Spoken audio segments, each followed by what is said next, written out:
ঘাগড়া লস্কর খানবাড়ি মসজিদটি একটি ঐতিহ্যবাহী মসজিদ।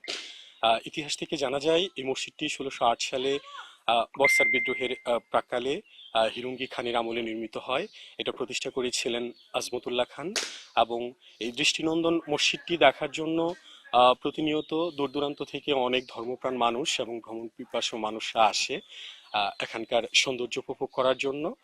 কিন্তু অত্যন্ত দুঃখের বিষয় যে প্রশাসনের যথেষ্ট নজরদারির কারণে নজরদারির অভাবে মসজিদটির আজকে বেহাল দশা। এবং বিশেষ করে প্রত্নতত্ত্ব অধিদপ্তরের অধীনস্থ যেহেতু মসজিদটি, তারা যদি বিশেষ উদ্যোগ গ্রহণ করে মসজিদটি সংরক্ষণের এবং সৌন্দর্য বর্ধনের, তাহলে আমার মনে হয় এই পর্যটন নগরী শেরপুরের ইতিহাসে একটি নতুন মাত্রা যোগ হবে বলে আমি মনে করি। আমার বাবা কর হবো না। আমার দাদা বলে একবার বলে ভূমিকম্প নষ্ট হয়ে গেছিল সাইড, দাদা বলে ভালো করছে, এটা বহু আগে। এটা ঘাগড়া খানবাড়ি পুরাতন জামে মসজিদ নামে পরিচিত। এই মসজিদটির আনুমানিক বয়স প্রায় 500 বছর। এটা মুঘল সাম্রাজ্যের আমলে হয়েছে বলে আমরা মুরব্বীদের কাছে শুনেছি। এখানে একটা কষ্টিক পাথরের তারিখ ছিল, লেখা ছিল সংস্কারের বয়স। সংস্কারের বয়স হলো 350 বছর। আর এর আগে মসজিদটি ছিল প্রায় 150 বছরের। প্রত্নতত্ত্ব বিভাগ এই মসজিদের যে ইট বা নির্মাণাধীন যে সমস্ত সামগ্রী আছে এগুলো পরীক্ষা নিরীক্ষা করে তারা জানাইছেন মসজিদটির বয়স প্রায় 500 বছর হবে। তাহলে আমরা এই পর্যন্ত জানি।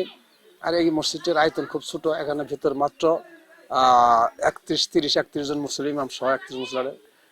মসজিদটির আমাদের প্রশস্ত ওয়াল হলো 40 ইঞ্চি।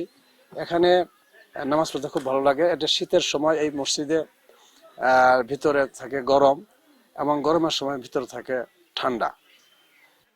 এখন আমরা পার্শ্ববর্তী এলাকা হিসেবে এই এলাকার লোকজন আছে, সবার দিক থেকে এই যাতে মসজিদের কিছুটা উন্নয়ন হয়, গভর্নমেন্ট আছে, এমনি আরো অনেক সংস্থা আছে, যাতে সবার সহযোগিতা করে আমাদের এই যে মসজিদটা আছে, পুরানো মসজিদটা, যাতে একটু উন্নয়নের দিকে একটু লক্ষ্য রাখে।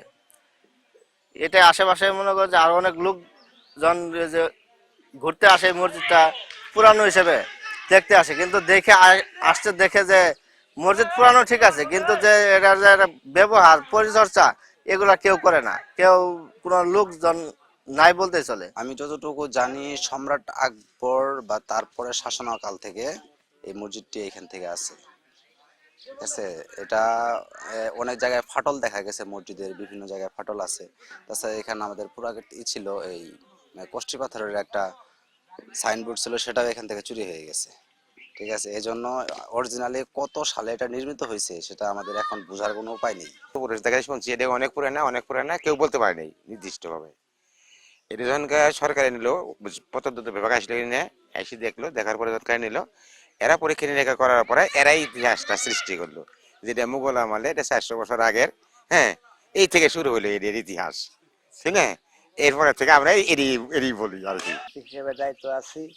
আর মসজিদের ইতিহাস সম্বন্ধে দাদা বা বাপের কাছে যে শুনছি, কারণ দাদা বা বাপের কাছে এটাই শুনছি যে মুঘল আমলে পলাশী যুদ্ধের সময় 2 সৈনিক পরাজয় হয়, এখানে আশ্রয় নেয়, তাদের ঘরে ছেলে পেলে একটু বড় হয়, বড় হওয়ার পরে তারাই মসজিদ নির্মাণ করে, আফজল খান আর গোলাপ খান।